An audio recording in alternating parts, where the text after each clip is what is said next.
Martes, 22 de febrero del 2022. Meditación del Evangelio. Mateo, capítulo 16, versículos del 13 al 19. Tú eres el Mesías, el Hijo de Dios vivo. Comentario breve. Pedro pronuncia la palabra de la fe.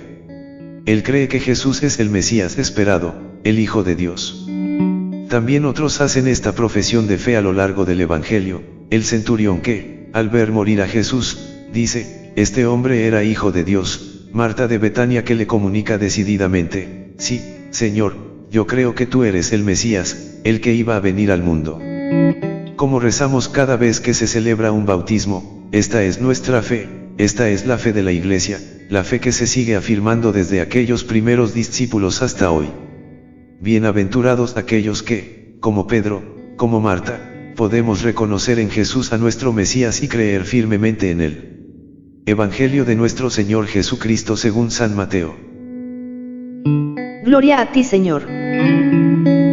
Al llegar a la región de Cesarea de Filipo, Jesús preguntó a sus discípulos, ¿qué dice la gente sobre el Hijo del Hombre? ¿Quién dicen que es?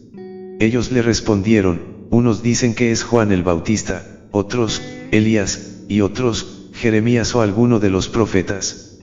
Y ustedes les preguntó, ¿quién dicen que soy? Tomando la palabra, Simón Pedro respondió, tú eres el Mesías, el Hijo de Dios vivo. Y Jesús le dijo, feliz de ti, Simón, hijo de Jonás, porque esto no te lo ha revelado ni la carne ni la sangre, sino mi Padre que está en el cielo. Y yo te digo, tú eres Pedro, y sobre esta piedra edificaré mi iglesia, y el poder de la muerte no prevalecerá contra ella. Yo te daré las llaves del reino de los cielos. Todo lo que ates en la tierra quedará atado en el cielo, y todo lo que desates en la tierra quedará desatado en el cielo. Palabra del Señor. Gloria a ti, Señor Jesús. Reflexión bíblica. 1. ¿Quién dice la gente que es el Hijo del Hombre? Al llegar a la región de Cesarea de Filipo, Jesús preguntó a sus discípulos, ¿qué dice la gente sobre el Hijo del Hombre? ¿Quién dicen que es? Es en este lugar de Cesarea de Filipo, es el momento cuando Jesús, dirigiéndose a los discípulos, les hace abiertamente esta pregunta, ¿quién dice la gente que soy yo? Jesús no lo ignoraba por su conocimiento sobrenatural, pero también lo que pensaba la gente de él lo sabía, como los apóstoles, por el rumor popular. ¿Por qué les pregunta primeramente a ellos lo que piensan de él las gentes? 2. Jesús, para unos, era Juan Bautista. El contacto de los apóstoles con las muchedumbres a causa de la predicación y milagros de Jesús les había hecho recibir toda clase de impresiones en torno a esto. Las que recogieron eran estas: Jesús, para unos, era Juan Bautista, sin duda resucitado, como sostenía el mismo Antipas. Pues esta opinión había cobrado cuerpo entre el pueblo, ya que Lucas mismo dice que Antipas estaba preocupado con la presencia de Jesús, puesto que algunos decían que era Juan, que había resucitado de entre los muertos. 3. Otros, que Elías, otros, que Jeremías. Para otros, Jesús era Elías. Lucas, capítulo recoge en otro lugar esta creencia popular. Jesús era, para diversos grupos, Elías, que había aparecido. Según la estimación popular, Elías no había muerto, y debía venir para manifestar y ungir al Mesías. Otros piensan que fuese Jeremías. El profeta Jeremías era considerado como uno de los grandes protectores del pueblo judío, sobre todo por influjo del libro segundo de los Macabeos. Pero no pasaba por un precursor del Mesías. Mateo ya hizo referencia a él. ¿Acaso se lo cita por el simple prestigio que tenía en el judaísmo, y del que se podrían esperar cosas extraordinarias? Por último, sin saber a ciencia cierta quién sea, para muchos era algún profeta de los antiguos, que ha resucitado. Era el poder milagroso de Jesús el que los hacía creer en la resurrección de un muerto. 4. ¿Quién dicen que soy? No deja de extrañar el que los apóstoles no citen, tomado de la opinión de las gentes, el que él fuese o pudiese ser el Mesías.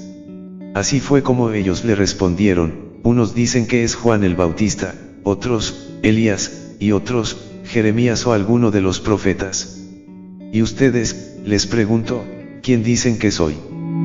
Por eso, después de oír lo que las gentes pensaban de él, se dirige a los apóstoles para preguntarles abiertamente qué es lo que, a estas alturas de su vida y de su contacto de 2 años con él, han captado a través de su doctrina, de su conducta, de sus milagros. Era un momento sumamente trascendental. Si no fuera que Jesús tenía un conocimiento de todo por su ciencia sobrenatural, se diría que esperaba impaciente la respuesta de sus apóstoles. 5. Tú eres el Mesías, el Hijo de Dios vivo. Los 3 sinópticos no dicen la respuesta que hayan podido tener estos. Solo recogen la respuesta que le dirigió Pedro. Todos los detalles se acumulan en la narración de Mateo para indicar no solo la precisión que interesa destacar, sino con ella acusar la solemnidad del momento y la trascendencia del acto. Mientras M.C. Lucas, capítulo presentan sin más a Pedro, Mateo lo precisa ya de antemano como Simón Pedro. En efecto, Pedro tenía por nombre Simón. En Juan se lee que Jesús, al ver por vez primera a Simón, le anunció que será llamado Pedro. Ya desde un principio, Jesús puso en Simón la elección para Pedro, para ser piedra. El conservar aquí los 2 nombres es sumamente oportuno. La confesión de Simón Pedro es expresada así: tú eres el Mesías, el Hijo de Dios vivo. Aquí se confiesa por Pedro la mesianidad y la divinidad de Jesús.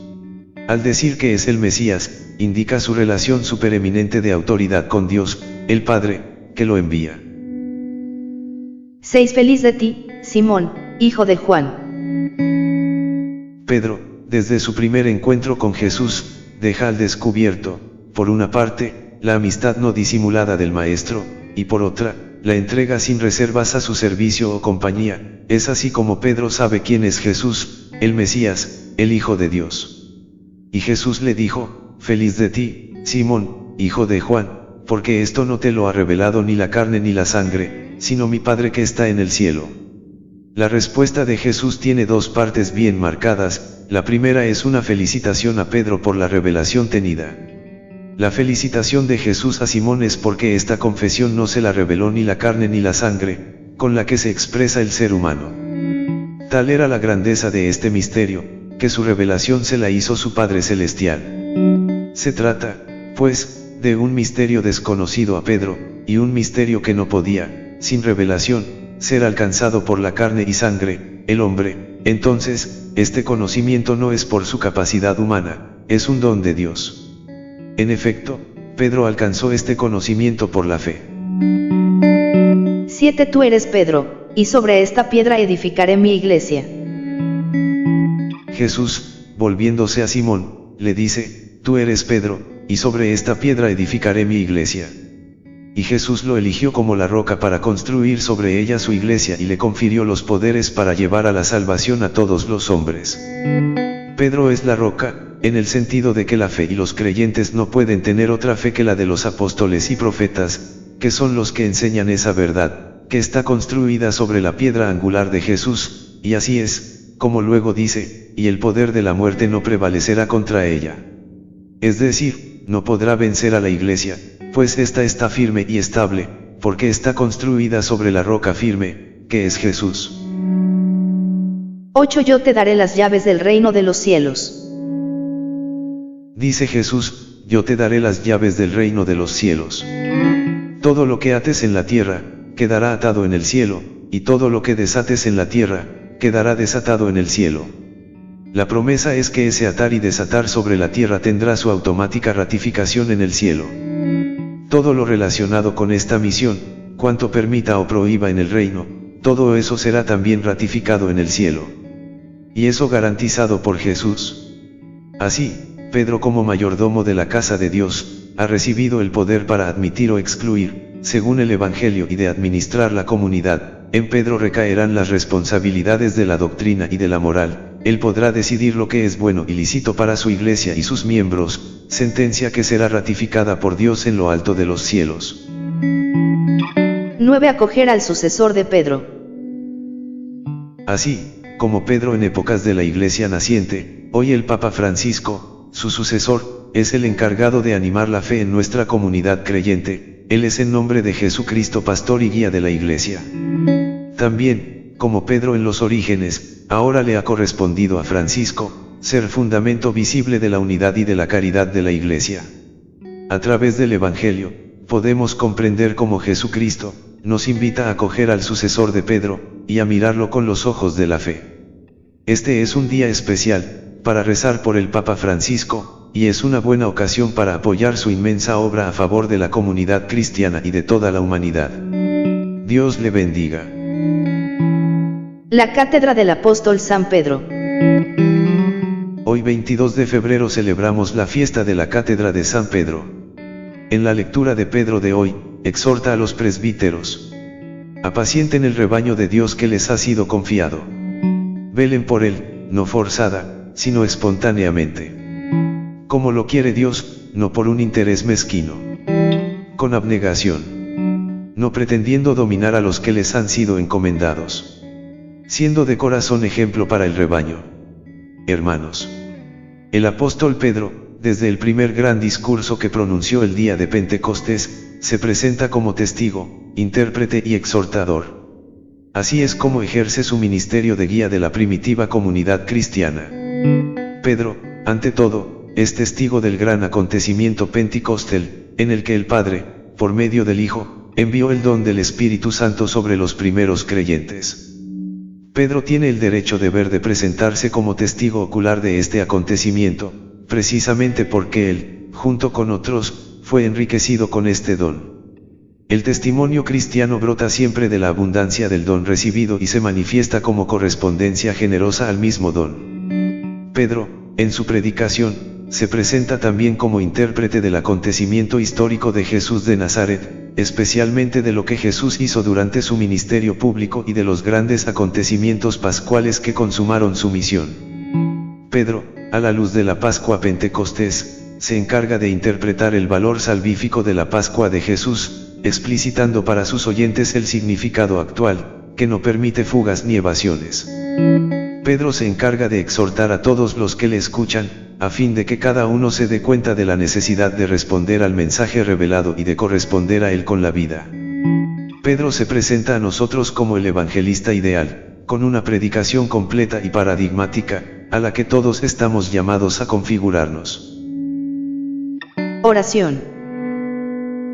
Señor, aléjate de mí, que soy un pecador, pero por tu palabra echaré las redes. Solo tú, Jesús, eres el Hijo del Dios vivo, solo tú, Jesús, tienes palabras de vida eterna. Solo tú, Jesús, eres la roca y yo solo la piedra. Solo tú, Jesús, eres el Señor y el Maestro. Soy débil, Jesús, mas por tu gracia daré mi vida. El Señor les bendiga. Amén.